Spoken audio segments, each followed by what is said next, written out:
The Goldcast is sponsored by Socks. Fall is here. Winter's on the way. Are your feet cold? Then it's time to start using socks. I know living here in sunny Los Angeles, it's a hard thing to come to. It's pretty much summer all year round. But then the time comes when the skies get gray and things get a little darker, and it's time to put on socks. So, if you're missing socks, purchase socks at a store near you. Now, Raymond, before we get started, why don't you let them know where can they find us? You can like us at facebook.com/thegoldcast. You can also follow us on Twitter at @thegoldcast_, as well as Instagram at @thegoldcast. You can also subscribe to us via iTunes, YouTube, and Stitcher, all under the same name, The Goldcast. And be sure to hit that like and subscribe and leave a comment. Subscribe for notifications, comment for feedback to help us improve, or to just talk with us about your thoughts on our show. And do that, or it will be considered impolite. Don't forget, too, on iTunes, leave us a review. Thank you for all the people that have been leaving us reviews. So if you're a fan of the Goldcast, if you leave us a review, it actually helps our podcast move up higher on the rotation. There are like podcasts that don't even exist, podcasts that lasted like 6 to 12 episodes from 3 or 4 years ago when Harbaugh was still a coach, that sometimes go higher than us simply because they have more reviews, which is ridiculous. And I'm not sure how iTunes algorithm works. I think that's stupid. But anyways, there's nothing we can do about it. So help us join the fight. Put a review on iTunes for the Goldcast. Help us out, Goldcast Nation. All right, here we go. Another heartbreaking loss, again in overtime, again in the final seconds of the game. We're going to get into it right now after the intro. Goldcast, let's get busy. San Francisco, are you ready? This is the Goldcast. Boom! Welcome to another edition of the Goldcast. We are the voice of the faithful. I'm your host, Rudy Solis III, and with me is my brother, my co-host, Raymond Solis the first, baby. Oh, man. Goldcast Nation. Oh, man. If you're listening to the Goldcast right now, it's because you, like us, are a San Francisco homer. You're tired of listening to those other podcasts, that's kind of like the 49ers season in a nutshell right there, verbally interpreted by my throat sounds. But if you listen to the Goldcast right now, it's because you're a San Francisco homer like us. If you're listening to the Goldcast right now, it's because you're tired of all those crappy national sports shows or all those crappy national podcasts. They're not crappy. Maybe that's not the right word. But what they do is they conveniently ignore the dominance of San Francisco sports. We're baseball dynasty, San Francisco Giants. We're in the midst of the Golden State Warriors possibly entering. They definitely have a dynasty in terms of their control of basketball, but will they have a finals championship dynasty? Remains to be seen this year. We're very, very close. 49ers also appeared in the Super Bowl 2012, 7 championship appearances, 5 victories. This is 7 years straight, 2010 to 2007. Welcome to the Goldcast. Here we go. Oh man, this is entering brutal levels. Even me, this today was definitely one of those days. I remember last year. I think it was somewhere. I don't even know if it was last year. It might have been the year before with Jim Tomsula. But there was one game, Ray, where I grabbed a pillow and I just put my face into it and I just screamed on my couch, just, ah! This is one of those games. In defense of the 49ers, we looked dead in the water at the start of the fourth quarter. I was like, wow, we're like on the verge of like maybe getting blown out. This is bad. Vegas odds had Indianapolis at 1 point over. We were down, basically down about 2 touchdowns at that point, and as the fourth quarter was looming, and I thought, we're not even going to make it. I don't think this is going to be really bad against the Colts, and the Colts suck. They suck. What's our excuse now? These guys suck. And then Matt Breida was getting a lot of reps in the late third, mid fourth, and I really felt like his explosiveness and his hunger in the fourth quarter, I thought he really kind of provided that spark plug that the 49ers were missing. It almost felt like the 49ers were ready to lay down and die. Yeah, they should have.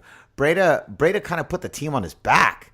And I remember I texted you during the game going, man, hey, it looks like at least somebody wants to win on this 49ers offense, because he looked really, he just looked like he wanted to play. I thought he started playing really strong, and he kind of sparked some life into the team. And we managed to eke out into overtime, only to lose it there. Ray Armstrong with that huge clutch interception. So he intercepts the ball, right? At this point, first of all, Indianapolis marches down with ease at the start of overtime, which I kind of felt was going to happen because both these defenses spent a lot of time on the field today. And so I felt like either one of these teams, whoever wins this coin toss, is probably going to be able to get into the red zone fairly easily. Now, if that can translate into a touchdown, we'll see. So they do. They get down there fairly easily. And then Ray Armstrong comes in with that just clutch interception. Just super clutch. Huge. I was like, oh my God, here we go. Wow, we've got a shot. We have a shot. Next score wins. Hoyer and the offense just kind of get stunted. They managed to bring it down. Where did they get it down to? About the 50? Were we on their 40, our 40? We were somewhere in there. We're hovering in that area. We were in their territory. They just couldn't pull it off.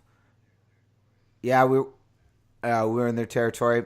And then we punt it back. Colts bring it back. Kick the ball.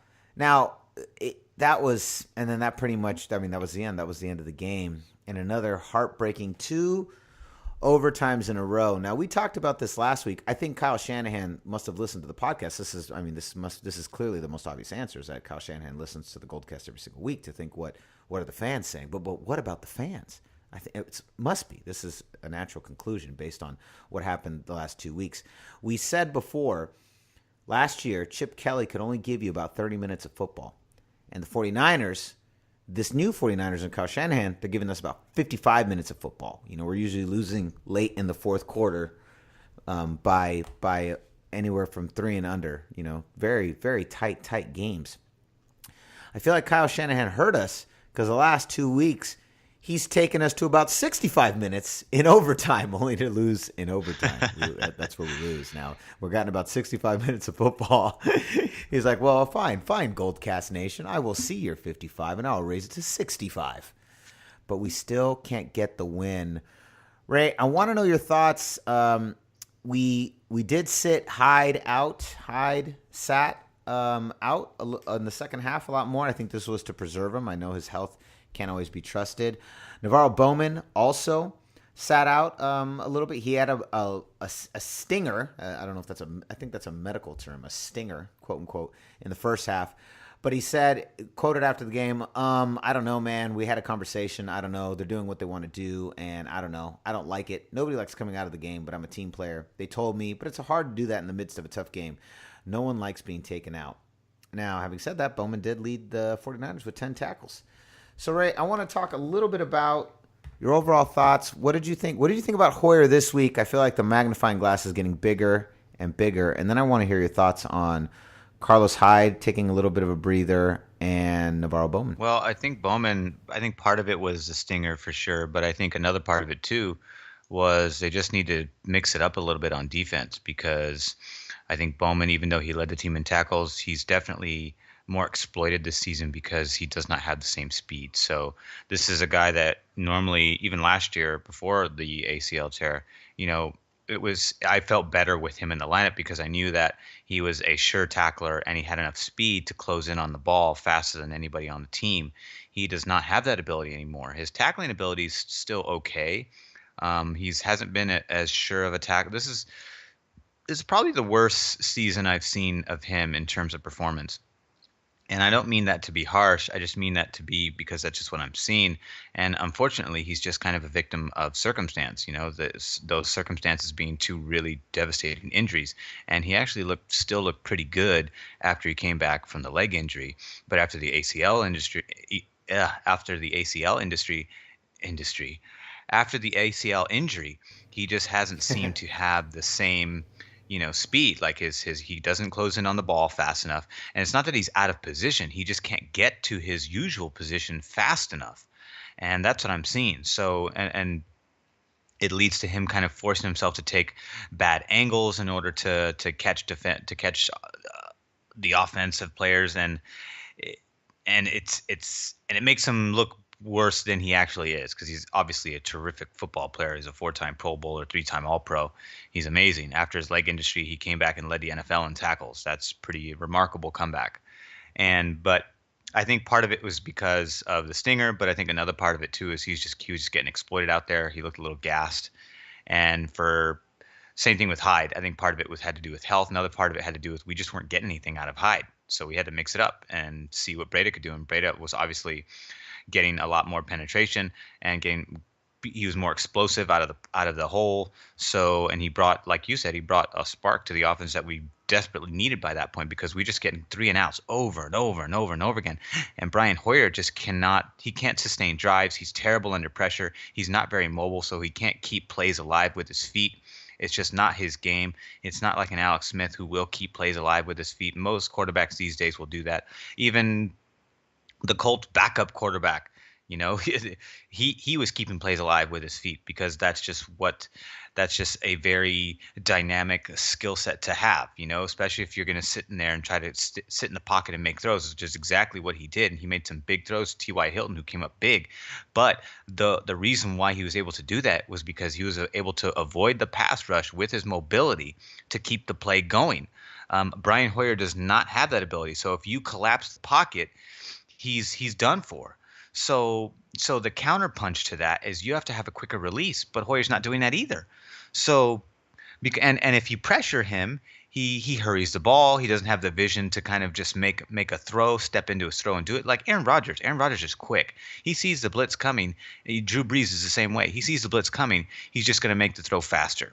I'm going to throw it faster. I'm going to throw it faster. I'm going to throw it faster. That's the answer. That's the counterpunch. Hoyer can't do either of the two things that I describe good quarterbacks to be able to do: mobility and quick throws. He can't do either of them. So unless he gets picture perfect, conventional pass protection, it's just going to look like this week in and week out, unfortunately. And he didn't necessarily play bad.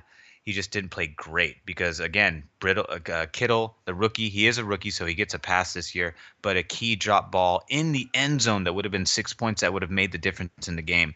Didn't get that this time, so we pay the penalty once again for self-inflicted wounds, There was another pass interference call deep down the field that put the Colts in prime position to score a touchdown by Rashard Robinson. So once again, giving up the big play with the pass interference penalty, giving up the touchdown with the drop ball, self-inflicted wounds, because the defense played great pretty much the entire game until the point they were getting gas. And I knew that we were going to lose the defensive gas battle, because we had more 3 and outs than the Colts did. The Colts were sustaining more drives, longer drives than us, and they were actually putting up more points on the board.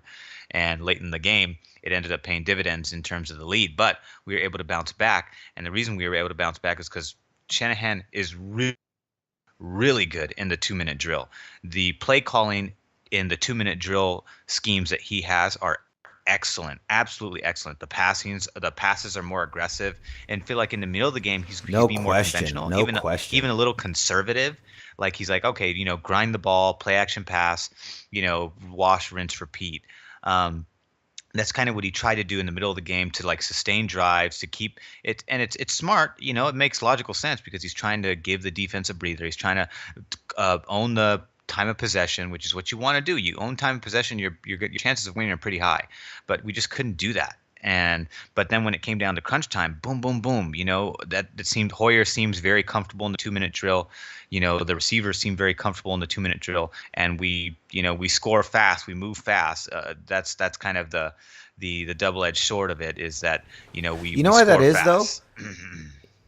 Why? You know what it is though, Ray? You know why? I'll tell you why. Because I think Hoyer just overthinks everything. And I think what happens is when you put them in the two minute drill, they don't have time to think, and they're just moving on gut reaction and athleticism. And it puts them in a position where they're just moving and they're just using their physical talent to get them through, and they're turning their brains off. You give Hoyer too much time to think, he overthinks it, he questions his judgment, and he makes mistakes. Yeah, I feel like he tries to do too much, but because he's in his own head, and that's just kind of how he's been his entire career. He's just never been a terrific quarterback. He has a skill set to be a really good pocket passer, but he's never really refined those skills and honed those skills. And that's just the nature of the game. So there's only 10 quarterbacks that are really good in the NFL. 5 that are considered great. There's 10 good ones, 5 great ones. That's it. And then the rest of the 20 are average to below average. So he's definitely in the below average category for sure. So, and people can make, I'm definitely tired of seeing, oh man, we wish we had Kaepernick. Shut up, get over it. He's out of the NFL. Get over it. Okay, there's nothing we can do about that. And I don't really give a shit. So what I do care about is starting to win games now, and preparing for the quarterback that we're going to either draft and or buy via free agency, which could be Kirk Cousins, could be somebody else. Who knows? It depends. Yeah, who knows? Now, do you feel, you said last week, it was after week 8, CJ Beathard or CJ Beathard or CJB, depending on what part of the country you're from. Do you believe that CJB will be here after week 8, will be the starting quarterback? Because we're already seeing now, Hyde got benched a little bit. Breida did great. I give the team ball to Breida. Remember we have our new segment. Who gets a team ball? Who kicked the team in the balls? Now, I say Breida gets the team ball. Who are you going to say kicked the team in the balls? I'm going to say George Kittle this time. George Kittle had a drop pass in the end zone. There is no worse. The only thing worse than that is an interception in the end zone. And we were on the positive end of that. Even though he's the one that got us two weeks in a row. Even though he was... Yeah, but it becomes you break even. That's what it is. You break even. You redeem yourself, but you also break even, because it's like, hey, you dropped the pass that could have made the difference in the game. You made a pass that kept us in the game, but you also dropped the pass that could have made the game. So you're a double-edged sword, And kudos. I almost want to give a game ball to Ray Armstrong, because there's two weeks in a row he's had end zone interceptions, and he is a former cornerback or defensive back. So that's one of the reasons why he's useful out there in coverage, because he knows how to do it. He's part of his original skill set.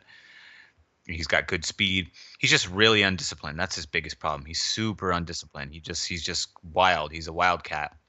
But when he's locked in, he can do plays like that, and he's done it 2 weeks in a row. So I am happy to see that, because we need more out of the linebackers, because we're getting okay from Bowman, but really nobody else. Aaron Lynch doesn't have any sacks really.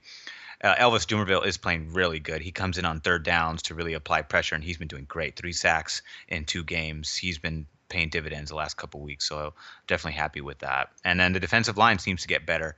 I'd like to see more out of Eric Armstead. Don't know if he's ever going to live up to the hype, but Thomas and Buckner are solid. And they're only going to get better, too. I think the one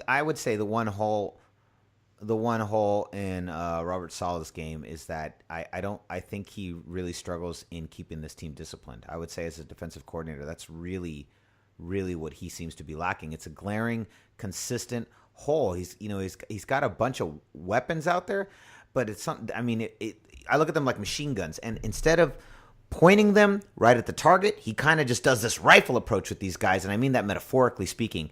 That there's just a lack of discipline, and I think that comes back down to the defensive coordinator. I really do. I think that falls on his shoulders, and we now have 5 weeks of this consistently happening, actually dating all the way back to preseason. We saw this happening. This is one of the most penalized teams. They're so sloppy, especially on defense, and I think Robert Saleh's got to really focus on that. I think that's one of his flaws as a defensive coordinator. What do you think? It is, but I think you're definitely onto something, but at the same time, part of it is I did see less penalties this game than the previous games. So I think there is a methodical decline in the penalties. And, obviously he's not, it's not like he's not doing anything. He's obviously trying to do something. We don't get to see it. We don't get to hear it. The journalists don't necessarily write about it.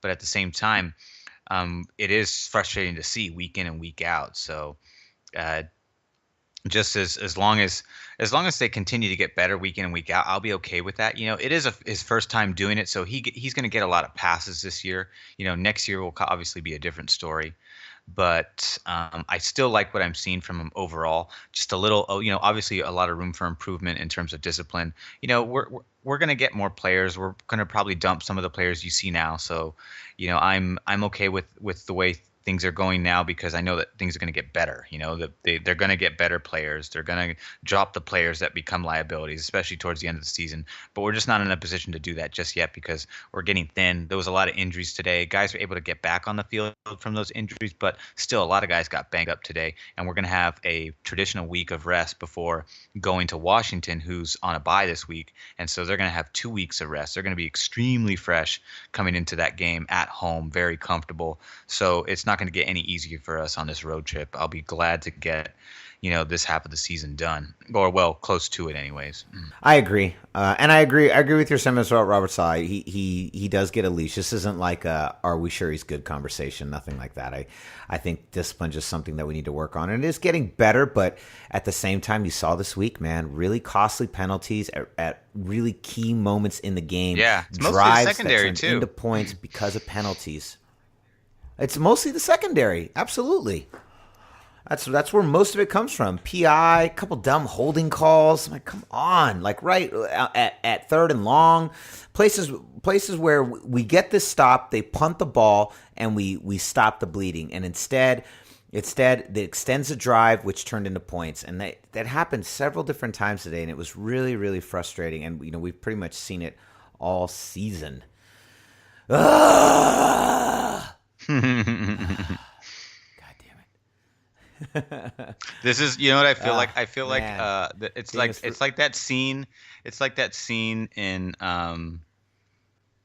the Goonies where like Sloth is like tortured by his brothers and he gets really frustrated. That's kind of how it feels. I'm waiting for that moment when we finally get some leeway in our side, and then Sloth gets the food tray because Sean Astin pushes it towards him, and then he gets the food tray and lifts it over his head. I'm just waiting for that moment where we finally get some luck that falls into our lap and get some help from the football gods to actually get a win under our belt.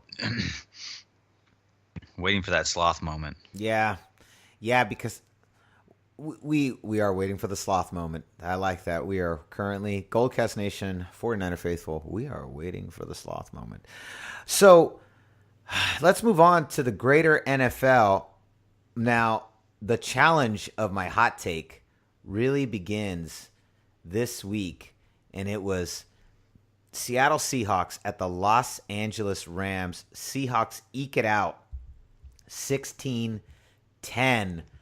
This was Ray. This was the start. Remember, this was the start. We talked about the Los Angeles Rams schedule. So let's go back. Let's take our listeners all the way back to the middle of the second week, in between Goldcast's week 1, week 2 of the 49ers season.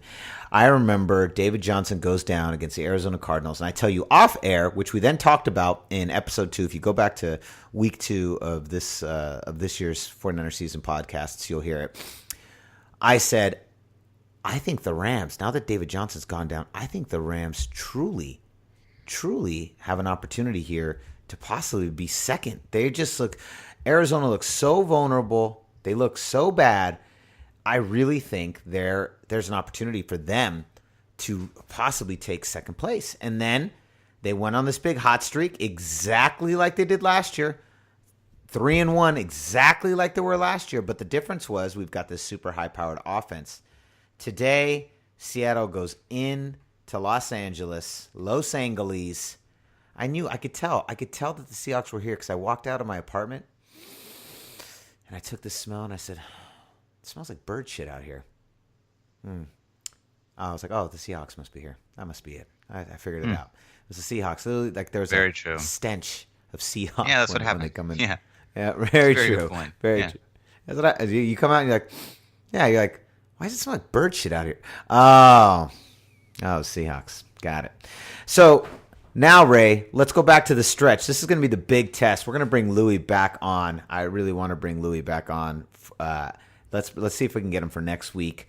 They've got Rams have Seahawks, which they lost now. Now they've got at Jags, home for the Cardinals, at New York, home for the Texans, at Vikings, home for the Saints, at Cardinals, home for Eagles, Seahawks again. That is a brutal schedule. That is like crazy.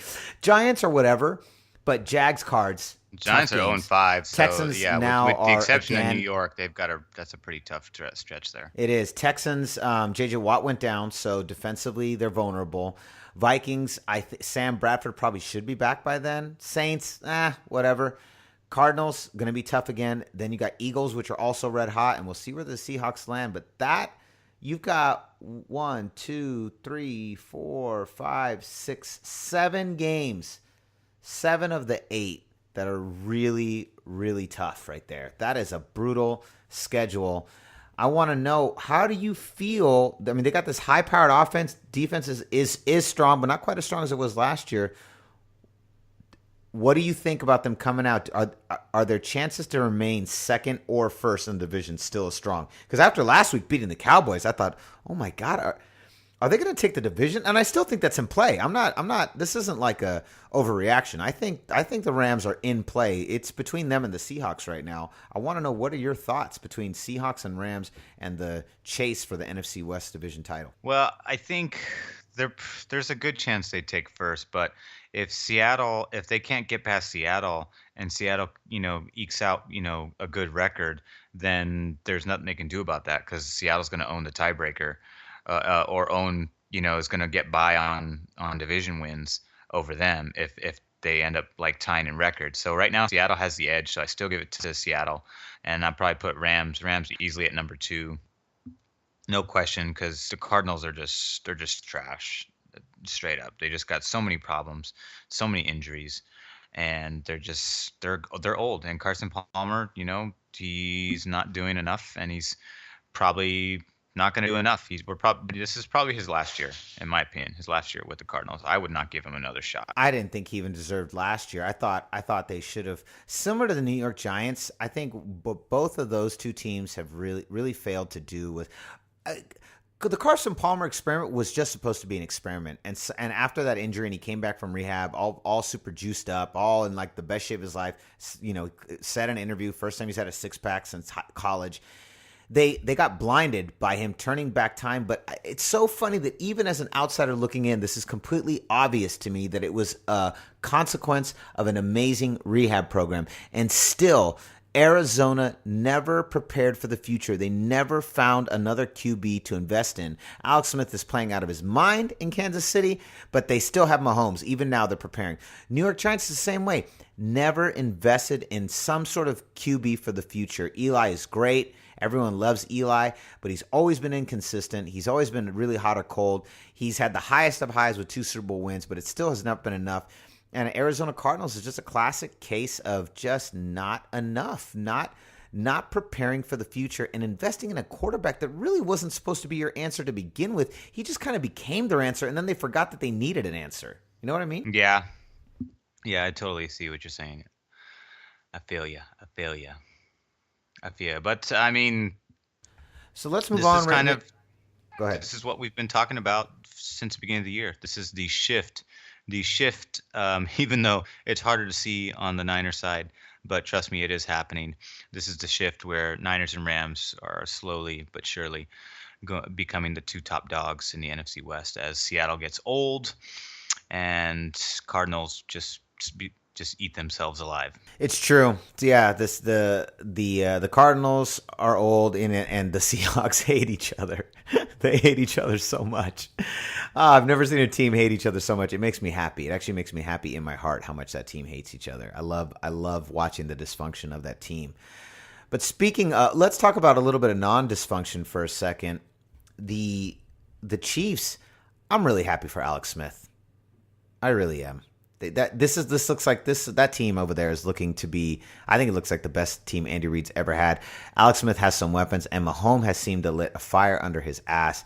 And he is throwing deep balls that everyone said he wasn't capable of. And I feel like these last couple years of him quote unquote game managing, he got his position to a point where he now feels comfortable. And now that he's got a little bit of competition, he's airing out the ball and he's trusting his instincts and he's trusting his athleticism at an age, at an advanced age. It's just really impressive. And I have to say, as a 49er fan, I never really have an issue with the Kansas City Chiefs. I always kind of see them as like our brothers in the AFC, given our affinity for having the same quarterbacks.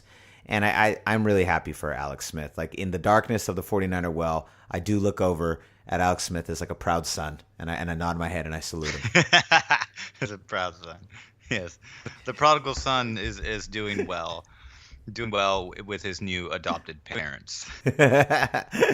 I'm happy for him, and when it comes to the AFC, it's anybody but the Patriots. Anybody but the Patriots. Yeah, anybody but the Patriots. And so my money's on KC. They've been terrific. They're actually I actually look after the Niners lose, which has been the case for the last 5 straight weeks. After the Niners lose, I find myself checking in with Kansas City. Like, ooh, I wonder if the Kansas City game's on. I'd really like to check in with that because they're just so exciting to watch. They play great defense. They play terrific offense. And I think Patrick Mahomes certainly lit a fire into Alex Smith, but the surprise, rookie breakout by, Hunt, I think has really helped them, helped the offense really. Yeah. Yeah, their offense is just so explosive with Hunt, and Tyreek Hill has been terrific all year, along with Travis Kelce. He has 3 amazing weapons. The 3 main weapons you always want on offense for your quarterback: a great running back, a terrific wide receiver, and a dynamic tight end. And he has all 3, and all 3 of them are just terrific players. So they're all Pro Bowl caliber players, and Alex Smith is having a Pro Bowl season. So I'm happy for him. I definitely hope he represents the AFC down the stretch. Yeah, I hope so too. By the way, I'll tell you a couple teams that look really vulnerable. Here's something funny. And I've heard this many times across the board about the 49er faithful, San Francisco 49er fans. Our listeners will completely understand this, especially if you listen to the Goldcast, because we're pretty big on this. I've often heard that the 49er faithful, there's a little bit of arrogance about coming from our fan base. We're a little arrogant. We have 5 Super Bowl wins. We sit at the famed 5 rings and up table. We're part of the 5 rings and up club. There's only 4 teams instead of the big boy table. The big boy table at the head of the table. No fight. Pittsburgh Steelers, 6 rings, and then there's 3 more spots at the big boy table. The Dallas Cowboys, those New England Patriots, and our beautiful, God bless it, amazing, wonderful, perfect San Francisco 49ers. We're the only team to sit at the big boy table. When we have the likes of Joe Montana, Jerry Rice, Steve Young, Dwight Clark, Raymond, rattle off a couple more. The list goes on. There's so many. Name a couple for me. Roger Craig, Tom Rathman. Brent Jones. Gosh, Brent Jones, Steve Young, Ricky Waters, Bryant Young, Dana Stubblefield, Gary Plummer, Ronnie Lott, Randy Cross, Eric Wright, Randy Cross. Yeah. So many legends. Yep. So you look at that, so many legends. You look at that, and the 49er faithful, we tend to sit across, we sit atop 49er mountain, Gold Rush Mountain, in a very, very cocky stance often. So it's funny when, we've talked about this a little bit. We get trolled sometimes by people that we know, even people that have been on the Goldcast before, Raiders fans. It always makes me laugh when a Raiders fan trolls us, because I know that now, like our father, the unofficial third member of the Goldcast, Rudy Solis Jr. He comes from the era when the Raiders and the Niners was such a nasty rivalry, because the Raiders were really good in the 70s and 80s, and it was a really legitimate rivalry. But in this era, God, both teams have spent many years in irrelevancy, and then we had the Harbaugh era, and the Raiders were still completely irrelevant, and then we've fallen, and then they've kind of they looked like they were going to go somewhere, and the last 2 seasons have been marred with a lot of injury. So, it really remains to be seen if they're ever going to be able to capitalize on what they have. But so having said that, the reason I say is because I just don't really care what Raider fans think. It doesn't really bother me when they troll me. I kind of feel bad for them anyways. I'm like, well, your team's whatever. And I go, Derek Carr is like, I feel bad for Derek Carr. I feel bad for his teammates. I don't feel bad for Raider Nation. I don't really care when they troll us. I kind of just laugh. It makes me laugh. And Derek Carr's injured again. 3 in a row. That's what I'm saying. 3 in a row. They've lost 3 in a row. How the mighty have fallen. How the mighty have fallen. The AFC West looks to be firmly in the hands of Denver and Kansas City. Firmly in their hands. I look forward to see a battle. But I remember Bill Simmons on his podcast at the beginning of the year, his hot take at the beginning of this year, he said he didn't think the Raiders were going to make it to the playoffs this year. And he thought he thought the team was a little overinflated. He thought they were a little overinflated coming into this year. And he said, every year there's one team that maybe is feeling themselves a little too much from the year before. Analysts and fans to become everyone's favorite son coming into this year. And he said he didn't think that the Raiders were going to make the playoffs. Now, if Derek Carr can come back and put this thing back together, but they didn't look that hot going into this thing. You know what I mean? They didn't look very hot today. They did the first 2 games, and then they dropped 2 straight, and then Derek Carr got injured, and things have gone from bad to worse for them. Yeah, well, and Amari Cooper has not been able to live up to his potential in any way, shape, or form, which is too bad for Amari Cooper. He's really talented, but God, he is a heady wide receiver. Just drops all kinds of passes he shouldn't be dropping. It's kind of unfortunate to see someone with so much talent. Crabtree, every time he catches that fade away to the corner into the end zone, I swear to God, an angel loses his wings. Every single time he does that in a Raider uniform, every time I see him catch that ball, I get so pissed off because I think about that stupid highlight that I had to see for an entire year after the game that should not be named, the final game of 2012, us versus Baltimore. I don't even want to say it because it literally my tongue bleeds and there's sores that well up right when I say that game. But an angel loses his wings. He has kind of been irrelevant in the second half of the first quarter of the season. But yeah, all that crap they talk, and I don't really even say much to them because it's like I don't really care. But oh, how the mighty have fallen. Welcome back, Karma. We missed you, Raymond. Let's move on to the odds, brother. Let's see what are the odds for this week. I want you to guess the lines. San Francisco at Washington. Just guess the line. What do you think the line is? Where does Vegas put the line at?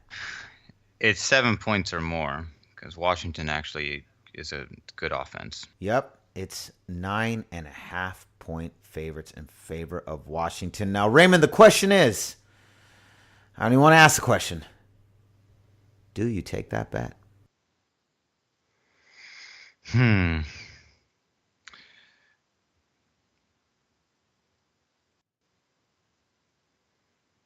It's a tough question. I think I have a really hard time seeing us get past Washington. It'd be different if we won the last 2 games coming in with winning momentum, but since without that, it's a lot harder to feel optimistic. So I think this is going to go to 0-6. That's what I feel, and I hate to say that, but it's the truth. You might be right. God, you might be. Yeah, Kirk Cousins has been playing really, really well, and they're coming off a bye week, so the rest is either going to benefit them or it's going to make them rusty. Yeah, and I don't see them being well. Even if they were rusty, I don't feel like the 49ers are the type of team that's going to exploit that.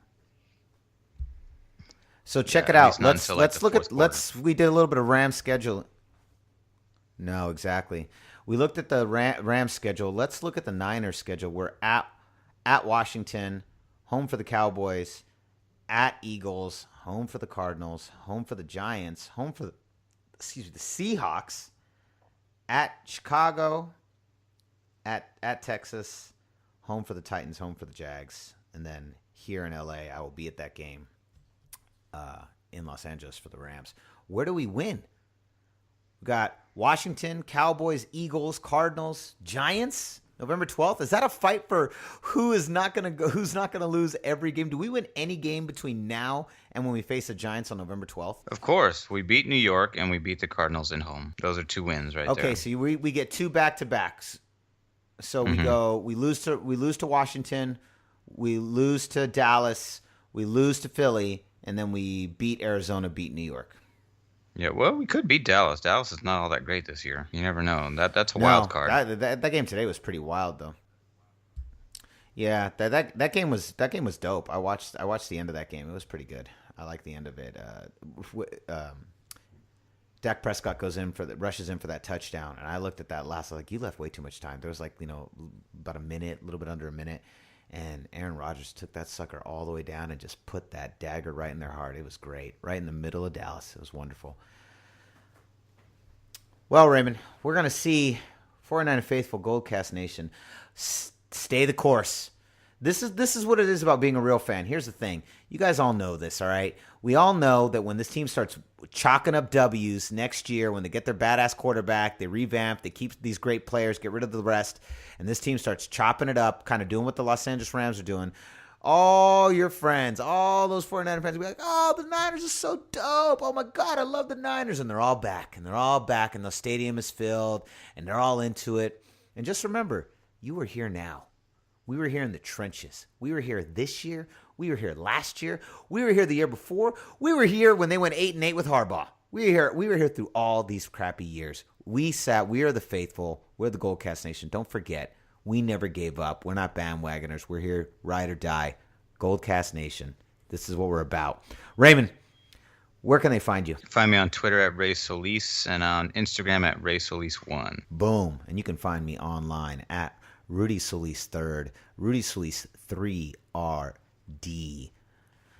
So concludes another edition of the Goldcast. We are the voice of the faithful. I'm your host, Rudy Solis 3rd, and with me is my brother, my co-host, Raymond Solis the First, baby. Boom. We'll see you next time. Same Goldcast time, same Goldcast channel. This is the Goldcast.